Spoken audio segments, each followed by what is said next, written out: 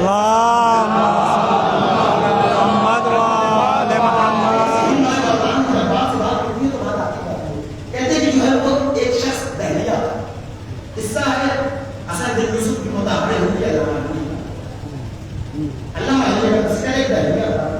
دہلیوں کا عقیدہ یہ ہے کہ دنیا کو بنانے والا کوئی نہیں. آپ کے زمانے میں آپ مسئلہ کہہ سکتے ہیں. کہتے ہیں کہ ان کا خدا بعد کوئی ایمان نہیں ہو گیا تو دنیا اپنے سے ہو. تب قصہ یہ ہے کہ علامہ ہندی کے ساتھ جو ہے وہ میٹنگ طے پائی کہ ہم مناظرہ کیا تحریر سے. تو علامہ ہندی کا ٹھیک ہے اور صبح کے وقت میں آؤں گا اور کہتے ہیں دربار سے گیا اور سرنے کے بعد اب مناظرے کی تیاری. اب ظاہر سی بات مناظرہ ہونا ہے تحریہ ہے اور اسلام کے ملک میں ہوتا ہے کہ رات میں وہ مناظرہ اور مسلمان لوگ ہیں حیات اسلام کیسے فتح حاصل کرے گا کہ انتظار ہو رہا ہے تعلیم ہوتے ہی علامہ نے کہتے ہیں صبح کا دیا گیا تو علامہ نے شام ہو دیکھو علماء اپنا کیسے کس طریقے سے انہوں نے دین اسلام کو صاف رکھا. اور یقیناً جب ایسے علماء کی تاریخ پڑھیے تو واقعی اس حدیث پہ ایمان آ جاتا ہے کہ ہمارے علماء کیا ہے انبیاء بنی اسرائیل ہوتا ہے. اس حدیث پہ ایمان آ جاتا ہے کہ علامہ ہندی کو صبح میں پہنچا تھا لیکن شام کو اب جب پہنچے تو بادشاہ جو تھا اس نے کہا کہ علامہ اگر تم نے ایک معقول وجہ نہ بتائی پھر آنے کی تو میں گردن مار دوں گا. ایک معقول وجہ نہ بتائی آنے کی تو میں گردن مار دوں گا. علامہ ہندی نے کہا تو میں وجہ بتاؤں گا پھر آنے کی وجہ کیا ہے. کہا کہ صاحب میں دریا کے کنارے ہندا جو ہے وہ شاید ہندا ہے وہ جو کربلا کی زیارت کے لیے گئے ہیں راج زیارت کے لیے وہ جانتے ہیں کہ ہندا جو ہے وہ نہر والا گاؤں ہے یا شاید ہے ہندا کے پاس سے نہر گزرتی تو علامہ ہندا کے رہنے والا. تو انہوں نے کہا کہ میں جو ہے وہ ہندا کے خوراک کو لاتا ہوں جو ہے وہ ہندا کے کنارے آ کے سارے کو کھڑا تھا. پھر کا میں تو صبح ہی نکل گیا تھا صاحب تو ہمارا اپوائنٹمنٹ تھا جو ہماری آپس کی بات ہوئی تھی میں اس سے آ گیا تھا. میں دریا کے کنارے پہنچ گیا لیکن صاحب میں انتظار کر رہا تھا کوئی کشتی تو نہیں کافی کشتیاں جا رہی تھی کافی ان پہ بیٹھ کے نہیں میں انتظار کر رہا تھا کہ کاش آسمان سے کچھ تختے گرے تختے گرنے کے بعد ان کچھ ملے تو بہت ٹوٹ جائے ٹوٹنے کے بعد وہ کشتی آمادہ ہو گئے پھر میں اس کشتی میں بیٹھ جاؤں. کیا بات ہے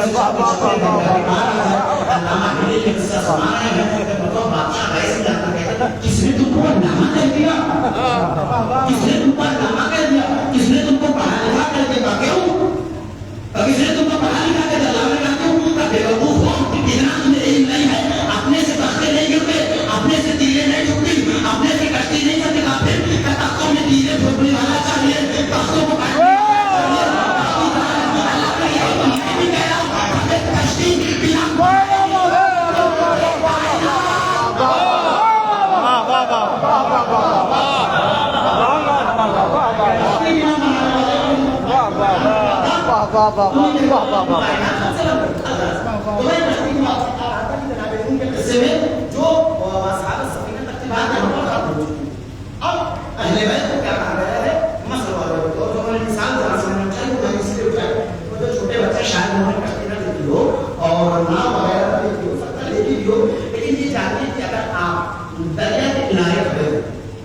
دریا کے کنارے کھڑے اور کشتی ہے آپ کے پاس اور آپ کنارے کھڑے رہتے کشتی کشتی چلاتے رہتے اور مجھے بتا دیجیے کہ اس پار چلے جاتے ہیں. ذرا انسان سے بتائیے کہ میں دریا کے کنارے کھڑا ہو رہا ہوں اور کشتی وہاں پہ موجود ہو لیکن میں دریا کے کنارے کھڑے ہو گئے ہوں کشتی کشتی کشتی کشتی کشتی کشتی کشتی کشتی تو کیا وہ کشتی مجھے پار کرتا تھا کہ جان نہیں ہوتا کشتی پار نہیں لگا دیکھا پھر کہا اگر پار ہونا ہے تو کشتی کو بیٹھنا پڑے گا اگر پار ہونا ہے تو کشتی کو بیٹھنا پڑے گا. حسین کی نجات کی کشتی ہے حسین حسین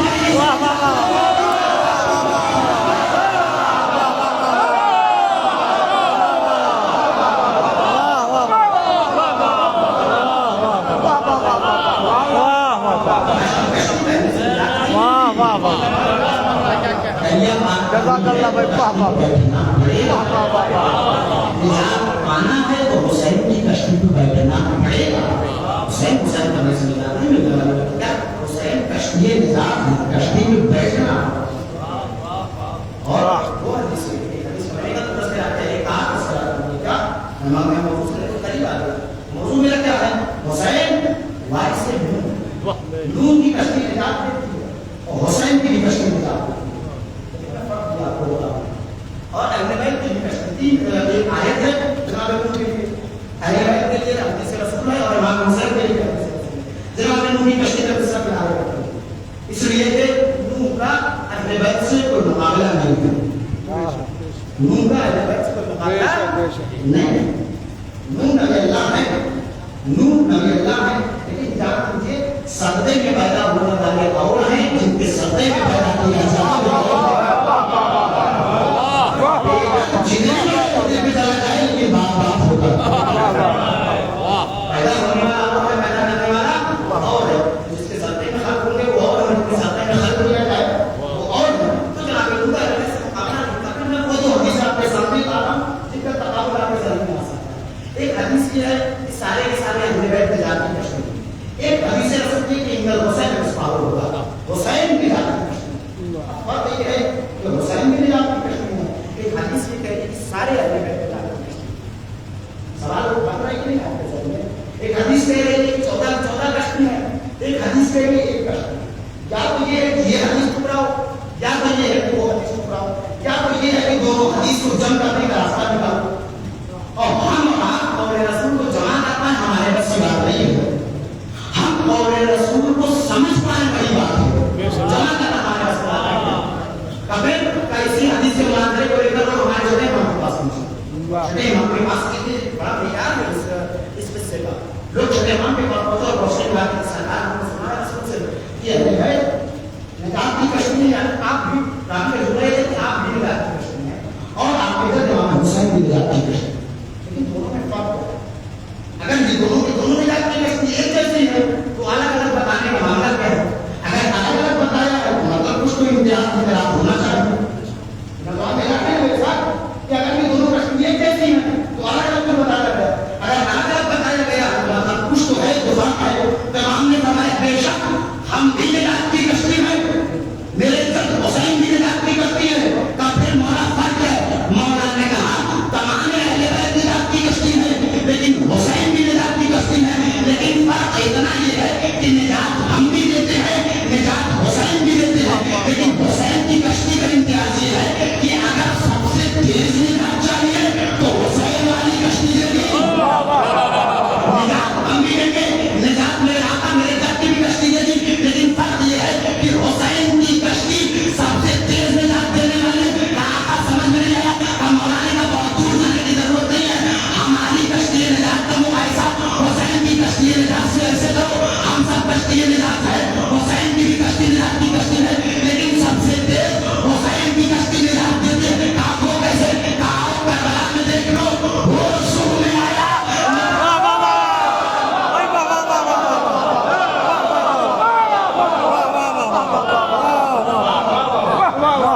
سب سے تیز نجات دینے والی کشتی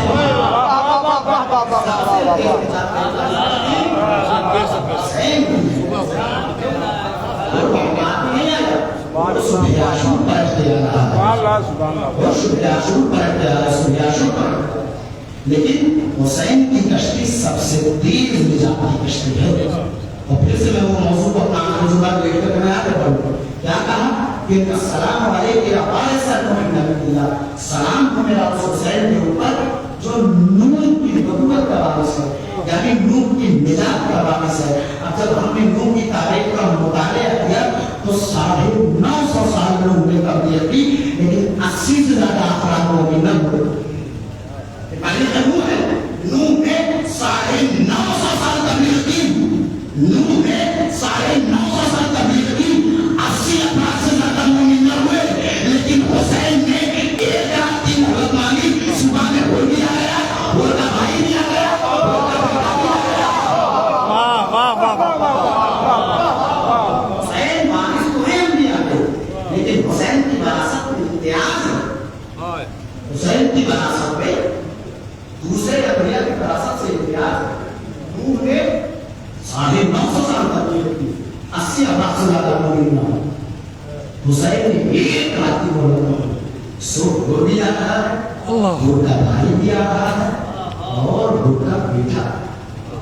اور کمال دیکھیں ہم سے اگر اور آپ سے کسی بات میں ذرا سی کھٹپٹ ہو جائے تو ہم سالوں سال دشمنی یاد رکھتے ہیں, لیکن حسین انبیاء کا وارث ہے.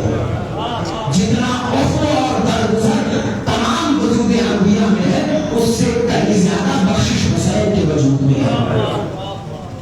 قبول کو کون ہے؟ کربلا کا مقدمہ فراہم کرنے والا ہو گئے, حسین کو کربلا کا لانے والا ہو گیا. سب نے تاریخ پڑھی ہے وہ کون ہے؟ قبول ہو گئے کہ تو جب امام حسین کا قافلہ راستے میں پہنچا ہے تو وہ کا قافلہ سب سے پہلے آتا ہے اور انہوں نے سب سے پہلے روکا اور ایسے ویسے نہیں روکا. حسین آگے بڑھنا چاہتے تھے, انہوں نے حسین کی نجات فرض کا ہاتھ ڈال دیا. کائنات کا امام جو ولایت تکمیلی رکھتا ہے, کائنات کے ذرے ذرے جس کے فرما بردار ہو وہ اس کا سب دیکھیں. انہوں نے نظام فرض کا ہاتھ ڈال دیا, آپ نہیں جا سکتے.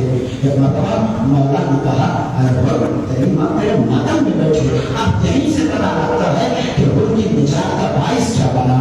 انہوں نے ایک جملہ کہا مولا اگر آپ کی ماں مولا اگر آپ کی ماں فاطمہ تو مجھے روک کے کہنے دو, تجھے صبح عاشور پلٹ کے آ رہا ہے, تجھے کوئی اور نہیں محبت فاطمہ لا رہی ہے. اللہ اکبر, محبت فاطمہ کھینچ کے لا رہی ہے. اللہ اکبر. آپ ذرا سا مرحلہ دیکھیں کہ اب جب گھر کا لشکر آیا ہے تو گھر کے لشکر کی سانسیں بندی ہوئی ہے, لشکر پیاسا ہے. میرا آقا کا دبر تیرا لشکر بڑا پیارا بڑا پیاسا نظر آ رہا ہے. مولا نے کہا عباس مشکل کے دہانے کھول دو. گھر کے لشکر کو مولا آپ کے پاس پلٹ کے نہیں آیا ہے, مولا وہ آپ کا شجائی نہیں ہوا ہے, وہ تو آپ کو روکنے کے لیے آیا ہے. عجب نہیں مولا کہتے ہیں ہم بارش سے ساقل کوثر ہے, ہم خود کو پیاسے رہ سکتے ہیں, دشمن کو پیاسا نہیں رہ سکتے. اسی اسنا میں مولا نے دیکھا کہ انسان تو انسان جانوروں کی بھی سانسیں بن جا چکی ہے. میرے مولا نے کہا بس مشکل کو دہانے کھول بھی ہو جاؤ, وہ کو سیراب کیا جاؤ, وہ کے لشکر کو سیراب کیا جائے. نہیں نہیں, وہ کے لشکر والوں کو جانوروں کو بھی سیراب کیا جائے. ہائے میرا غریب حسین جس کی سخاوت کا یہ عالم ہے تو اس نے جانوروں تک کو پانی پلایا, لیکن یہی حسین کربلا کے میدان میں اپنے 6 مہینے کے بچے کے لیے کہے گا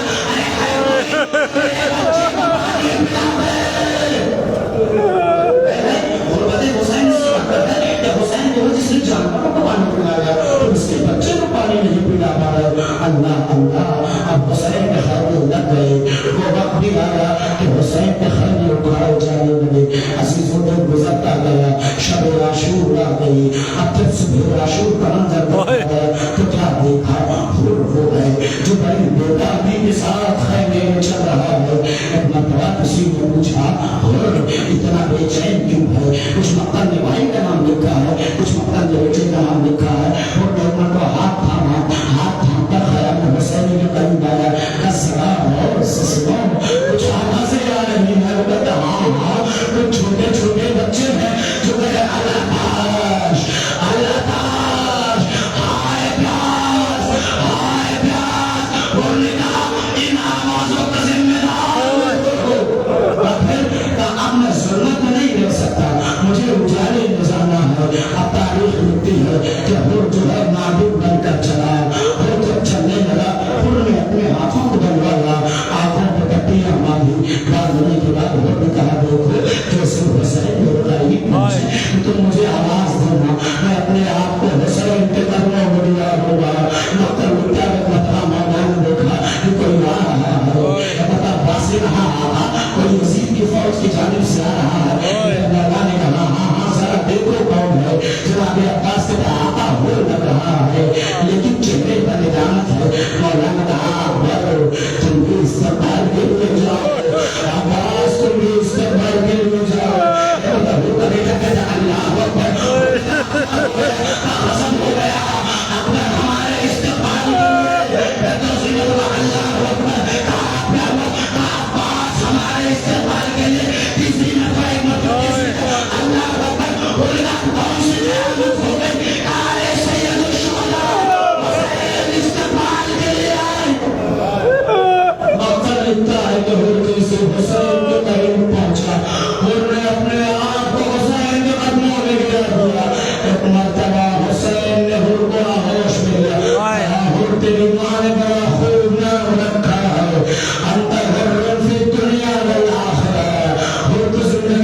آزاد ہے، مرنے کے بعد بھی آزاد ہے.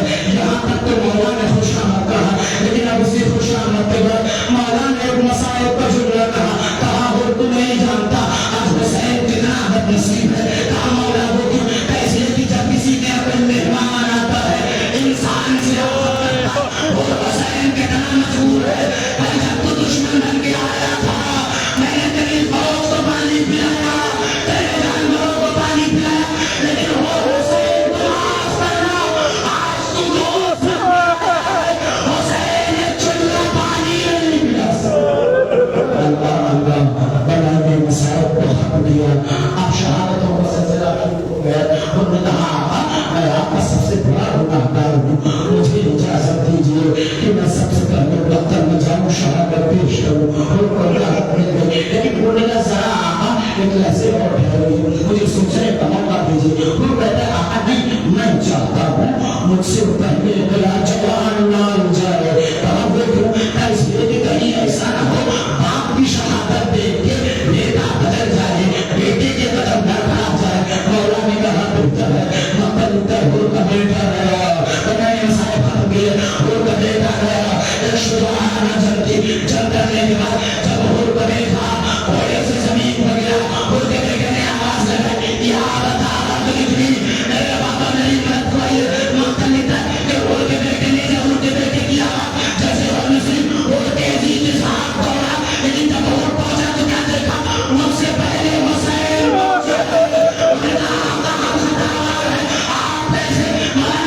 میں جانتا ہوں جوان بیٹے